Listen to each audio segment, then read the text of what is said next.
Біздің полиция қызметкерлеріне қоғамдық көлікте ақша бөлінбейді де, қолдау көрсетілмейді де. Олар кіргеннен кейін кәдімгі оңайменен немесе өздерінің қалталарынан ақша төлейді.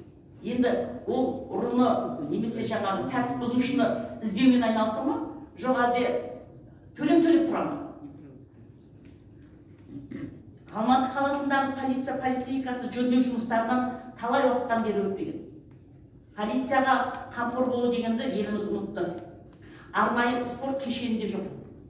Бар полиция қызметкерлерінен біз талап етеміз. Олар спортқа мығым, денсаулықтары күшті, жүгіре алатын, кез келген жағдайда күресе алатын, жаңағы заң бұзушыларды бұғаттай алатын адам болу керек. Ал оларға спортпен шұғылдануға неге жағдай жасамасқа?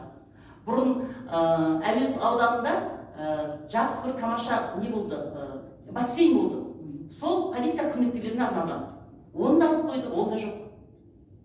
Яғни полиция қызметкерлеріне халыққа шынайы адал қызметі ету үшін жағдай жасалып отырған жоқ.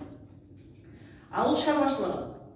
Қазақ халқында атам заманнан мал асырау кәсібі дамыған. Мынау Қытайдан көшіп келіп жатқан өзіміздің қандастарымызбен әңгімелесе қалсақ, былай айтып жатады, ол жақта табиғи зат жоқ. Ол жақта мынау ковидпенен көп ауырады. Неге деген сұраққа туындаған кезде айтады, барлығы табиғи емес. Ал өзіміздің Қазақстанда дейді, жеген етіміз де табиғи, жеген күрішіміз де табиғи дейді. Яғни біздің Қазақстанда ауыл шаруашылығы мен мал шаруашылығын дамыту керек. Сол арқылы шетелдерге шығу керек. Сондай азық-түліктер арқылы шетелдерге шығу керек. Біздің қолымызда жердің астыңғы байлығы түгілі, үстіңгі байлығын тиімді қолдана алмай отырмыз. Сондықтан жер шынайы түрде халыққа қайтарылу керек. Дамысын, мал шаруашылығы дамысын, ауыл шаруашылығы дамысын.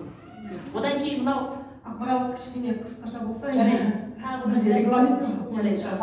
мынау енді халықтың әлеуметтік жағдайы болғаннан кейін мен оқушылармен жиі сөйлесемін, ата-аналармен жиі сөйлесемін. Олардың халықтың жағдайы қандай екенін мен шынайы көріп отырмын.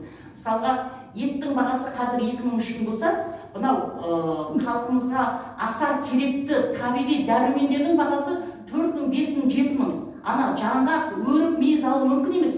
Неге? Өйткені біздің елімізде өсіруге болады ғой соның бәрін. Неге кептіретін, өрікті кептіретін цехтар ашпасына? Неге халықты сондай жұмыстарменен қамтымасқа? Оның бәрі біздің әлеуметтік жағдайымызды көтеруге үлкен мүмкіндік тудырады. Жақсы маған регламент деп айтып жатыр.